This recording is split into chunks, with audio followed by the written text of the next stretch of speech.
كلنا سمعنا حكايات عن أماكن المفروض تفضل منسية، عن قبور محدش يتجرأ يفتحها، قصص بتتقال في نص الليل عشان تخوفنا وتفكرنا إن في أبواب أحسن لها تفضل مقفولة. لكن اللي هنحكيه دلوقتي مش مجرد حكاية ليل، دي شهادة شاب اسمه سامح. قصته بدأت بفرصة شغل عادية بس انتهت بمواجهة رعب ما بينتميش لعالمنا أبداً. سامح زي شباب كتير كان بيدور على أي شغل، والقدر وداه لوظيفة حارس أمن بالليل في موقع إنشاءات جديد. المهمة كانت تبان بسيطة بشكل يخدع، مجرد حراسة لمعدات تقيلة وصامتة لحد ما يطلع الفجر. الموقع نفسه كان مجرد خرسانة بتطلع من الأرض، ريحة الإسمنت الرطب وهياكل الحديد الباردة، دي كانت الأجواء. بالنهار مكان كله حياة وشغل، لكن بالليل كان مجرد فراغ صامت، يعني ما فيش أي حاجة تدعو للقلق في البداية. جنب المشروع كان في سور حجري عالي وقديم بيفصل بين عالم الأحياء وشيء تاني خالص.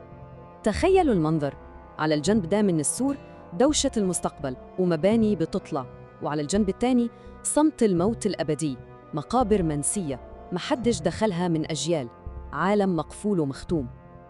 أول ليلة عدت بسلام وهدوء يطمن، لكن مع بداية الليلة التانية شيء ما اتغير، حاجة في الهوا نفسه، إحساس غريب إن المكان ما بقاش فاضي زي الأول. سامح وصفه بإنه ما كانش مجرد خوف، لا، كان إحساس بضغط حقيقي، كأن الهواء اللي حواليه بقى أكثف وأتقل، بيضغط على صدره وبيخلي التنفس صعب. وبعدها بدأت الأصوات، همسات، مش همسة واحدة، لا، دي كانت عشرات الهمسات متداخلة وبتتكلم بلغة قديمة وميتة مستحيل حد يفهمها. كان بيوجه كشافه في كل حتة زي المجنون، بس الضوء كان بيرجع من ظلام فاضي مفيش فيه أي حاجة. عقله كان بيحاول يتمسك بأي تفسير منطقي، أكيد الهوا، لازم يكون الهوا. لكن الكذبة دي ما صدقتش كتير، لأن الموقع كان صحراء من الخرسانة، مفيش ولا شجرة واحدة. في الليلة الرابعة الخوف تحول من مجرد إحساس لحقيقة ملموسة ومرعبة. سامح كان بياخد جولة ووصل لأبعد نقطة في الموقع، النقطة اللي المباني فيها تقريباً بتلمس السور القديم. فجأة سمع صوت حد بيجري على التراب الناشف، سريع قوي، مش زي جري حيوان، لا، كأنه شيء له أطراف كتير بتتحرك بسرعة مستحيلة. وفجأة سكت. سامح اتجمد في مكانه، كل حاجة وقفت إلا قلبه اللي كان بيدق في ضلوعه بعنف. رفع الكشاف ببطء وإيده بترتعش ووجه النور على السور، وهناك على الحجارة القديمة شاف خيال بيتحرك. بس ما كانش بيتحرك عادي، كان بيرقص رقصة مجنونة بحركات متشنجة وغريبة. كان بيقفز، بيختفي وبيظهر في أماكن مختلفة على طول السور في لمحة بصر، وكأنه بيتحدى قوانين الفيزياء. بعد الليلة دي سامح أقسم إنه مش هيقرب من السور ده تاني أبداً. لكن الفضول ده لعنة. في نور شمس تاني يوم اللي بيخدع الواحد ويحسسه بالأمان، وقبل ما يمشي خد قرار غير حياته للأبد. قرر يروح يلقي نظرة.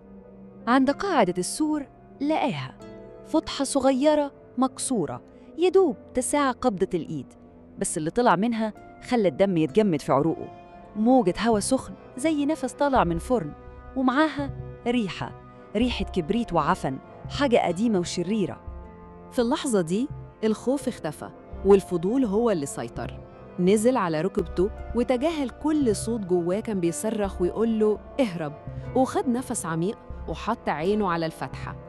اللي شافه ما كانش مقابر، كانت سما حمراء بلون الدم، كانت أشكال غريبة ليها أجنحة بتطير في هوا سخن، والأرض نفسها كانت بتتنفس، بتطلع وتنزل ببطء زي صدر كائن عملاق نايم. دي ما كانتش مقبرة، دي كانت بوابة للجحيم. سامح صرخ ورجع لورا وهو بيقع على الأرض، وفي نفس الثانية طلع من الفتحة صوت زمجرة، صوت مش من العالم ده، صوت كله غضب نقي. وبعديها بدأ خبط عنيف من جوا، كأن في حاجة بتحاول تكسر السور وتطلع. سامح قام وجري زي ما عمره ما جري في حياته. ما كانش بيفكر، ما كانش بيتنفس، كان بيجري وبس. جري وما قدرش ومتجرأش يبص وراه. طبعاً سامح ساب الشغل، تفتكروا مين ممكن يرجع لمكان زي ده؟ كان فاكر إن الرعب انتهى، بس كان غلطان، لأنك لما بتبص في الهاوية أحياناً الهاوية بتبص فيك. الرعب ما وقفش عند السور، الرعب لحقه لحد بيته، لحد مكان أمانه الوحيد. لغاية النهاردة سامح بيصحى في نص الليل على نفس ريحة الكبريت الحارقة اللي بتملى صدره، وبيسمع نفس صوت الخدس. بس المرة دي الصوت مش جاي من ورا سور حجري بعيد، لأ، هو أقرب بكتير. الصوت جاي من تحت سريره،